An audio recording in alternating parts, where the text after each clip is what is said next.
সবুজের দেশে লু হাওয়া। গেল বছর সবচেয়ে কম বৃষ্টিপাত হয়েছে রাজশাহীতে। নির্বিচারে ভূগর্ভস্থ পানির ব্যবহারে বেড়েছে সংকট। তীব্র গরমে ঝরে পড়ছে আম ও লিচুর গুটি। নির্মাণ ত্রুটির কারণে ধসে পড়ে রাজশাহী বিশ্ববিদ্যালয়ের অডিটোরিয়ামের ছাদ। রূপপুরের বালিশকাণ্ডে আলোচিত ঠিকাদার দিয়েই আবারও চলছে কাজ। অভিযোগ তদন্তে দুদক।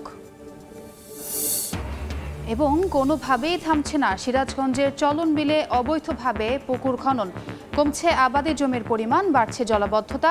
ব্যবস্থা নেওয়ার দায় সারা আশ্বাস প্রশাসনের।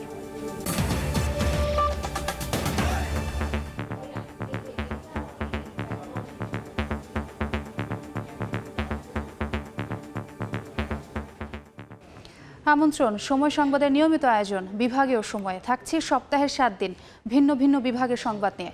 আজ থাকছে রাজশাহী বিভাগ, সঙ্গে আছে আমি ছোঁয়া খন্দকার। একদিকে তাপপ্রবাহ, অন্যদিকে অস্বাভাবিক নিচে নেমে গেছে ভূগর্ভস্থ পানির স্তর। দুই মিলে ভয়াবহ অবস্থা বরেন্দ্র অঞ্চলে। গবেষক ও বিশেষজ্ঞরা বলছেন সাম্প্রতিক সময়ের মধ্যে গেল বছর সবচেয়ে কম বৃষ্টিপাত হয়েছে রাজশাহীতে। এতে বরেন্দ্র এলাকায় 3টি কৃষি মৌসুমের পুরো চাষাবাদ হয়েছে ভূগর্ভস্থ পানির ব্যবহারে। নির্বিচারে পানি উঠানোয় এই অঞ্চলে তাপপ্রবাহ যেমন বেড়েছে, তেমনি কৃষিকাজ ও খাওয়ার পানির সংকট তৈরি হয়েছে। আব্দুল সালামের ছবিতে মওদুদ রানার প্রতিবেদন। ওয়াটার রিসোর্স প্ল্যানিং অর্গানাইজেশন ওয়ারপোর গবেষণা তথ্য মতে রাজশাহীর বরেন্দ্র অঞ্চলের 71% এলাকা মাঝারি, উচ্চ ও অতি উচ্চ পানি সংকটাপন্ন। গেল বছর জেলায় সবচেয়ে কম বৃষ্টিপাত হয়েছে। এতে ভূগর্ভস্থ পানির পুনর্ভরণ না হওয়ায় গড়ে এ অঞ্চলে 4 ফিট করে নেমেছে পানির স্তর। সেই সঙ্গে অস্বাভাবিক হারে বাড়ছে তাপমাত্রা। তানোরের পাচন্দর ইউনিয়নে পানি সংকট সবচেয়ে বেশি। এখানকার বাসিন্দারা প্রায় 1 কিলোমিটার দূর থেকে সংগ্রহ করছেন তাদের গৃহস্থালী কাজ ও খাওয়ার জন্য পানি। আমরা অনেক দূর থেকে পানি ধোয়া খুব কষ্ট করে খাই। পুকুরে তো পানি নাই, মোটরের পানি নিয়ে যাই, আমরা সবকিছু করি, খাই। পানির অভাবে ও বৈশাখের খরতাপে কৃষি জমি ফেটে চৌচির। ভূগর্ভস্থ পানির স্তর নেমে যাওয়ায় মিলছে না সেচও। চতুর্দিকে যেগুলো দেখেন এগুলো সব ফাটা আছে পানির সমস্যার জন্য।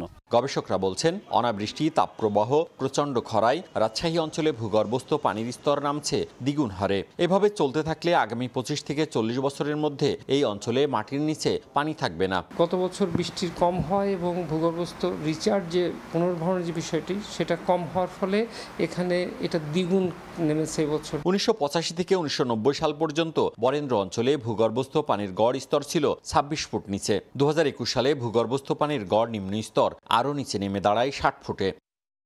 মওদুদ রানা, সময় সংবাদ, রাজশাহী। রাজশাহীতে প্রতিদিন পাল্লা দিয়ে বাড়ছে তাপমাত্রার পারদ। অগ্নি মূর্তি ধারণ করেছে প্রকৃতি। দাবদাহে অতিষ্ঠ নগর জীবন। গরমের তথ্য জানাতে এই মুহূর্তে নগরীর সাহেববাজার এলাকায় আছেন রিপোর্টার সাইফুর রহমান রকি। সরাসরি চলে যাচ্ছি তার কাছে। এক সপ্তাহেরও বেশি সময় ধরে রাজশাহী অঞ্চলের উপর দিয়ে বয়ে যাচ্ছে তীব্র তাপদাহ। এই তীব্র তাপদাহের ফলে সাধারণ নগরবাসী যেমন ভোগান্তির মধ্যে পড়েছেন, তেমনি নিম্ন ও খেটে খাওয়া যে মানুষগুলো আছে, নিম্ন আয়ের মানুষগুলো, তারাও কিন্তু ব্যাপক কষ্টের মধ্য দিয়ে পার করছেন। বিশেষ করে তারা কিন্তু অল্প একটু কাজ করতে হাঁপিয়ে উঠছেন, এমনটা আসলে তারা বলছেন। আমরা অনেক নগরবাসীকে দেখছি যারা ছাতা মাথায় দিয়ে সকালে তারা প্রয়োজনের তাগিদে তারা ঘর থেকে বের হচ্ছেন, তারাও কিন্তু একেবারে হাঁপিয়ে উঠছেন এই তীব্র রোদের কারণে।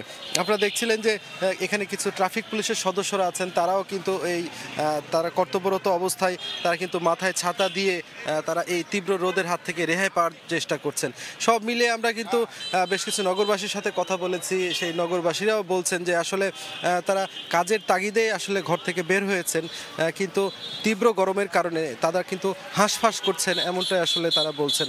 সব মিলে এই তীব্র গরম যখন বেড়ে গেছে, তখন রাজশাহী মেডিকেল কলেজ হাসপাতালেও কিন্তু এই গরমের কারণে বিশেষ করে বৃদ্ধ ও শিশুরা কিন্তু ডায়রিয়া আক্রান্ত হচ্ছে, নিউমোনিয়া আক্রান্ত হচ্ছে এবং এই চাপ সামাল দিতে গিয়েও কিন্তু হাসপাতালে হিমশিম খেতে হচ্ছে চিকিৎসকদের।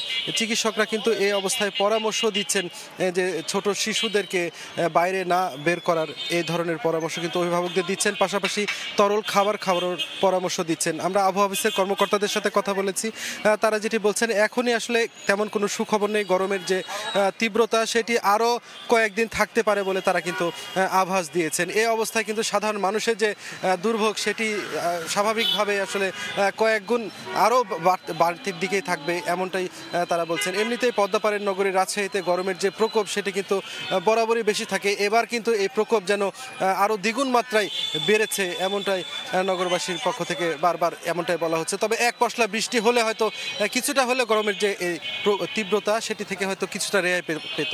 তো এই ছিল এখন পর্যন্ত আমার কাছে গরমের যে তীব্রতা সেটি নিয়ে সর্বশেষ খবর। সরাসরি যুক্ত ছিলাম রাজশাহীতে। এদিকে তীব্র তাপপ্রবাহে ঝরে পড়ছে আম ও লিচুর গুটি। এই অবস্থায় চরম দুশ্চিন্তায় বাগান মালিকরা। হাবিবুর রহমান পাপুর তোলা ছবিতে বিস্তারিত সাইফুর রহমান রকির প্রতিবেদনে।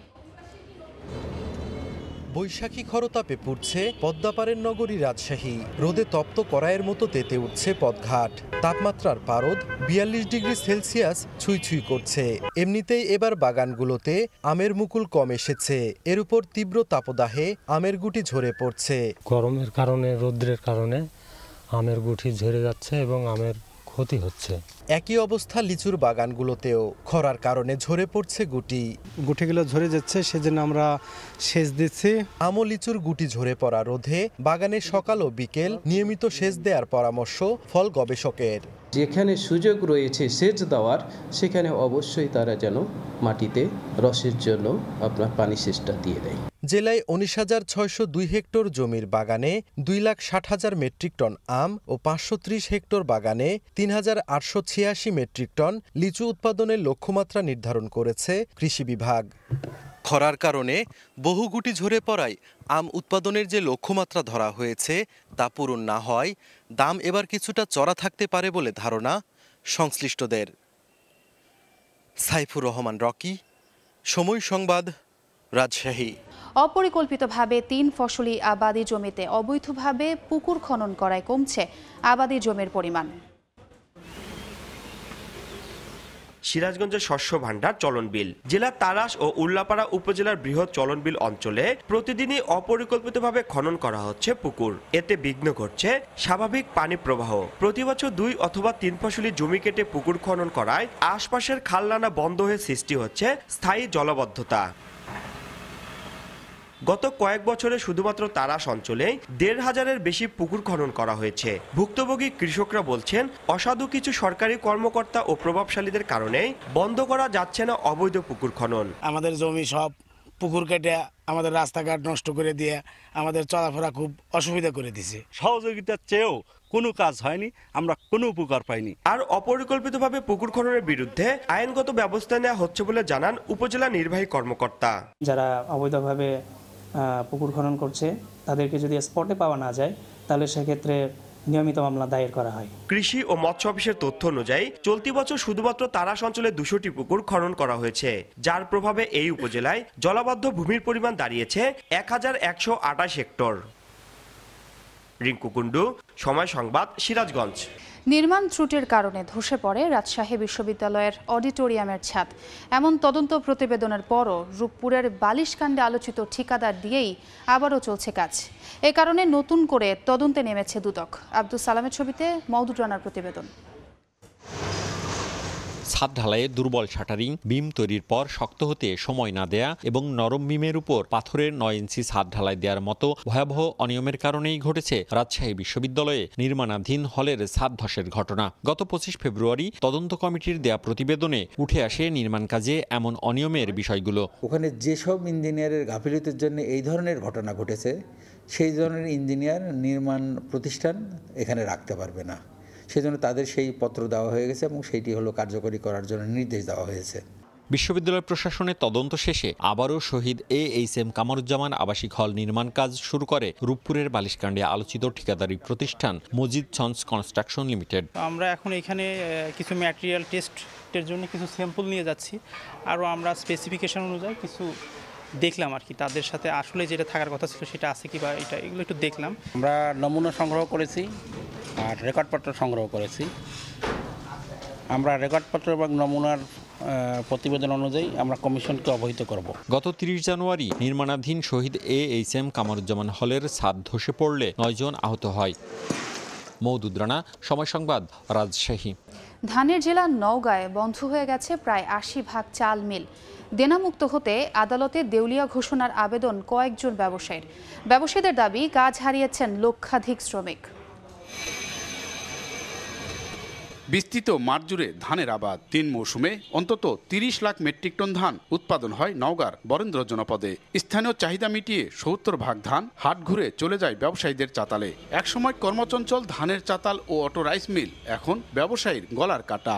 গত ২ দশক আগে ১২০০ হাস্কিং মিল ও অর্ধশত অটো রাইস মিল গড়ে উঠল। বর্তমানে নানা কারণে প্রায় ৮০% বন্ধ, ফলে কর্ম হারিয়েছে প্রায় লক্ষাধিক মানুষ।